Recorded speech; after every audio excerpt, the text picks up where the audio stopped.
Hello friends, this is Vishal here. Welcome to my channel V Shiksha. और हम लोग पहुंच जाते हैं last part of this course, that is nutrition, one of the life process. तो आगे बढ़ने से पहले फ्रेंड्स एक छोटा सा रिक्वेस्ट, अगर आपको मेरा पढ़ाने का तरीका अच्छा लगता है तो प्लीज ज़्यादा से ज़्यादा शेयर कीजिए। तो एक बार हम लोग देख लेते हैं या रिवीजन कर लेते हैं कि पिछले वीडियोस में हम लोगों ने क्या क्या किया था। ये मेरा लास्ट वीडियो है फ्रेंड्स इस कोर्स का। इसके बाद फिर हम लोग नेक्स्ट कोर्स के तरफ जाएंगे। ठीक है, तो बेसिकली रिवीजन का मकसद मेरा ये है कि आपको एक बेटर अंडरस्टैंडिंग दिया जा सके, आप लोगों के दिमाग में अच्छी तरीके से ये सारा का सारा नॉलेज जा सके, आप उसको मेमोराइज कर सके और जब भी आपको ज़रूरत हो तो ईज़िली आप उसको रिकॉल कर सके। और इसी वजह से मैं हर वीडियो में अपने प्रीवियस क्लास में या प्रीवियस वीडियो में जो भी चीज़ हुआ है उसको मैं एक बार रिवीजन ज़रूर करता हूँ। ठीक है, तो एक छोटा सा क्विक रिकॉल है, क्विक रिवीजन है, जल्दी से देख लेते हैं। हम लोगों ने पिछले वीडियोस में मेंटेनेंस प्रोसेस, लाइफ प्रोसेसेस क्या होता है उसके बारे में समझा था। Basically life processes nutrition, respiration, transportation, excretion, reproduction, ये सारा प्रोसेसेस फॉलो करता है हमारा बॉडी, चाहे वो प्लांट बॉडी हो चाहे वो ह्यूमन बॉडी हो।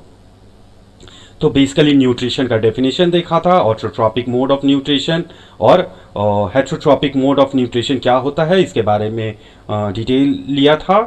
डिफरेंसेस क्या होता है ऑटोट्रॉपिक और हेटरोट्रॉपिक में, ये हम लोगों ने देखा था।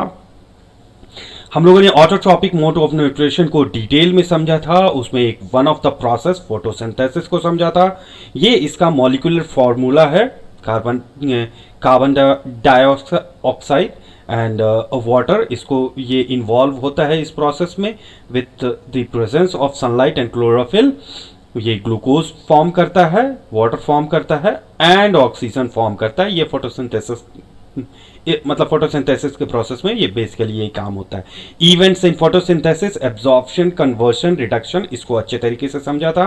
कहाँ होता है फोटोसिंथेसिस ये भी देखा था। फोटोग्राफ, एक डायग्राम से हम लोगों ने देखा था कि लीफ में कौन कौन सा पार्ट होता है और कैसे काम होता है। एक छोटा सा चीज जो कि गार्ड सेल करता है, किस तरह से गैसियस एक्सचेंज होता है प्लांट्स में, ये भी हम लोगों ने इस छोटे से GIF से समझा था।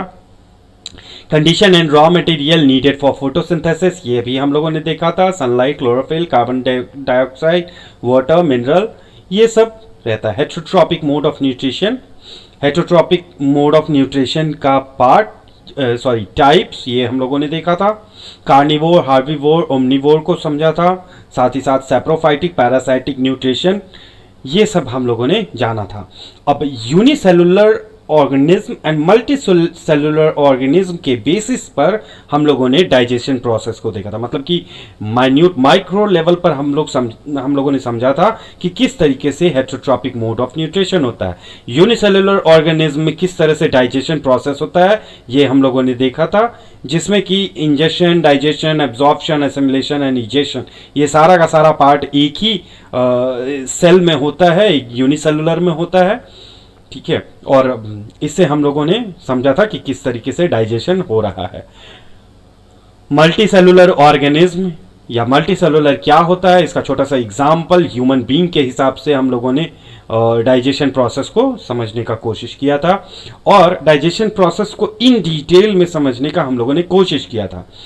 कौन कौन सा पार्ट्स या कौन कौन सा ऑर्गन इन्वॉल्व होते हैं डाइजेशन में और कौन कौन से ग्लैंड्स इन्वॉल्व होते हैं डाइजेशन में, ये हम लोगों ने देखा था।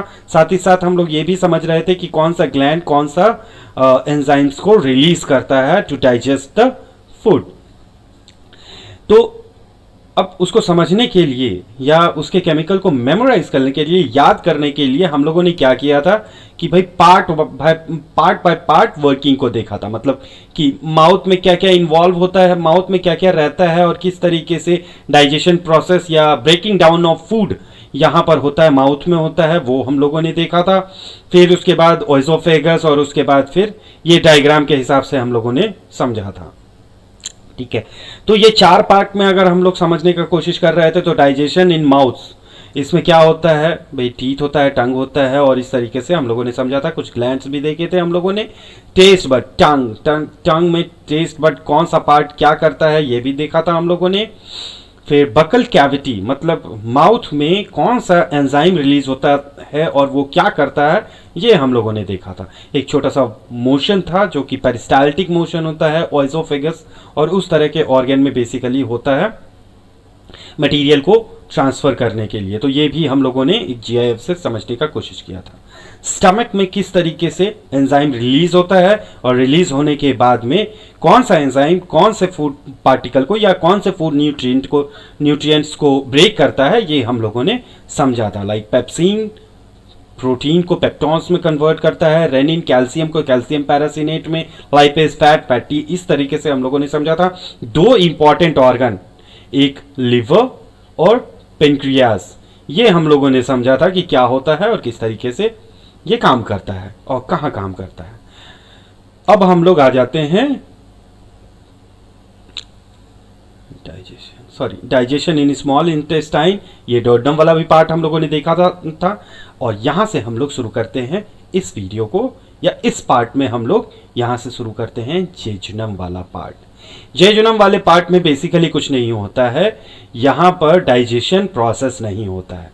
जेजुनम वाला जो पार्ट होता है बेसिकली इसमें बहुत सारे स्मॉल विली लगा हुआ रहता है। यहाँ पर बेसिकली एब्जॉर्प्शन होता है, जो डाइजेस्टेड फूड होता है या न्यूट्रिएंट्स होता है वो न्यूट्रिएंट्स वगैरह यहाँ पर एब्जॉर्ब कर लिया जाता है।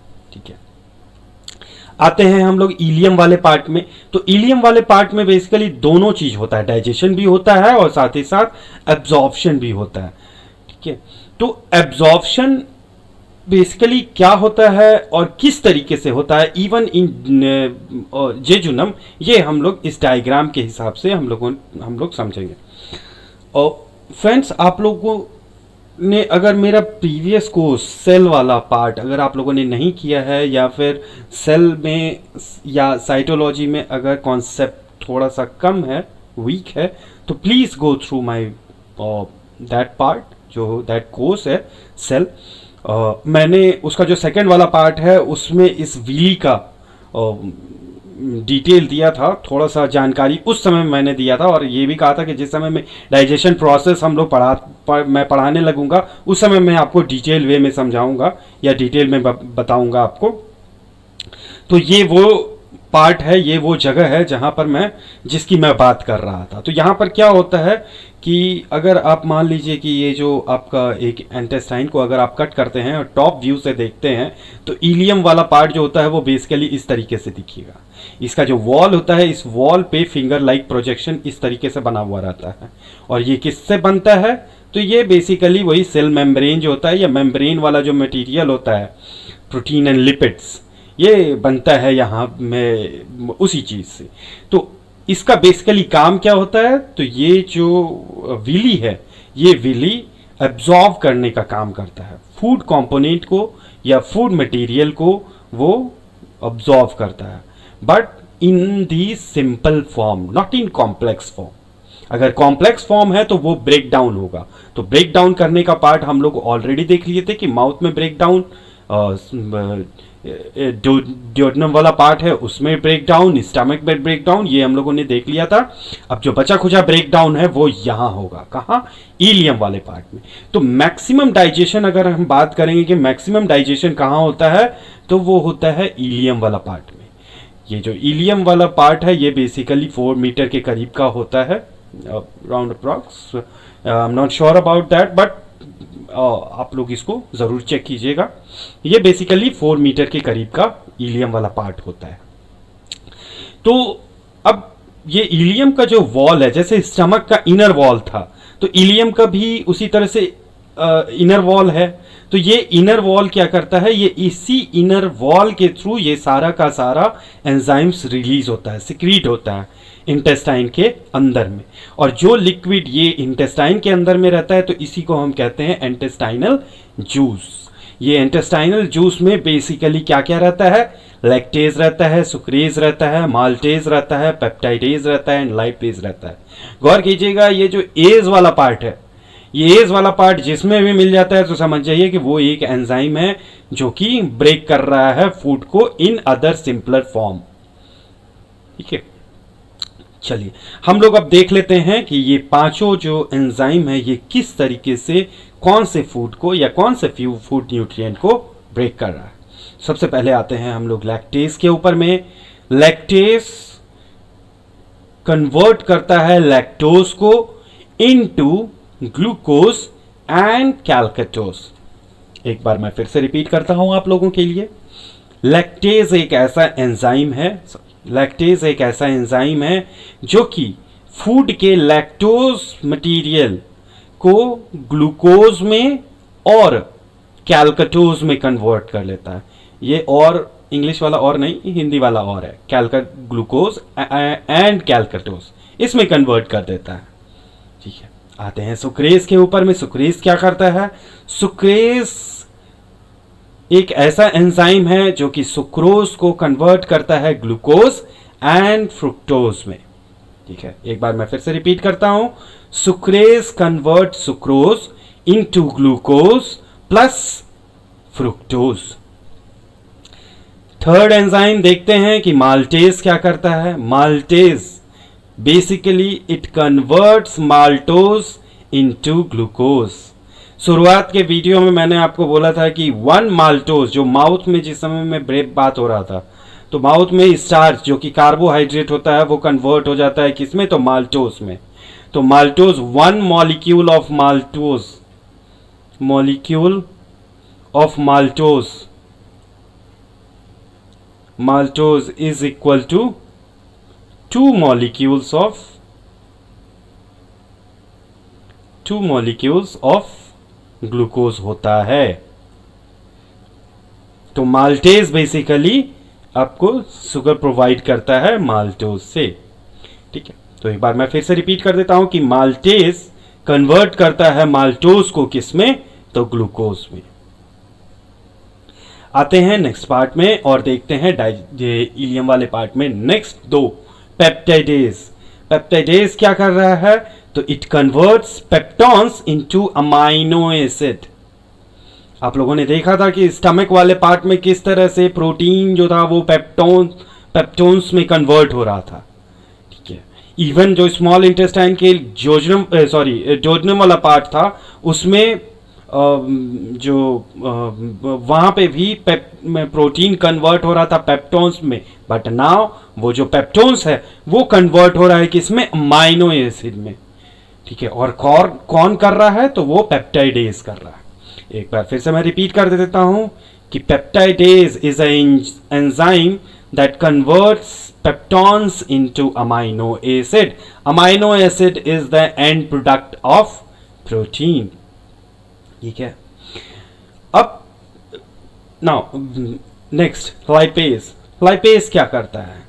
Lipase it convert fat into fatty acids and glycerols.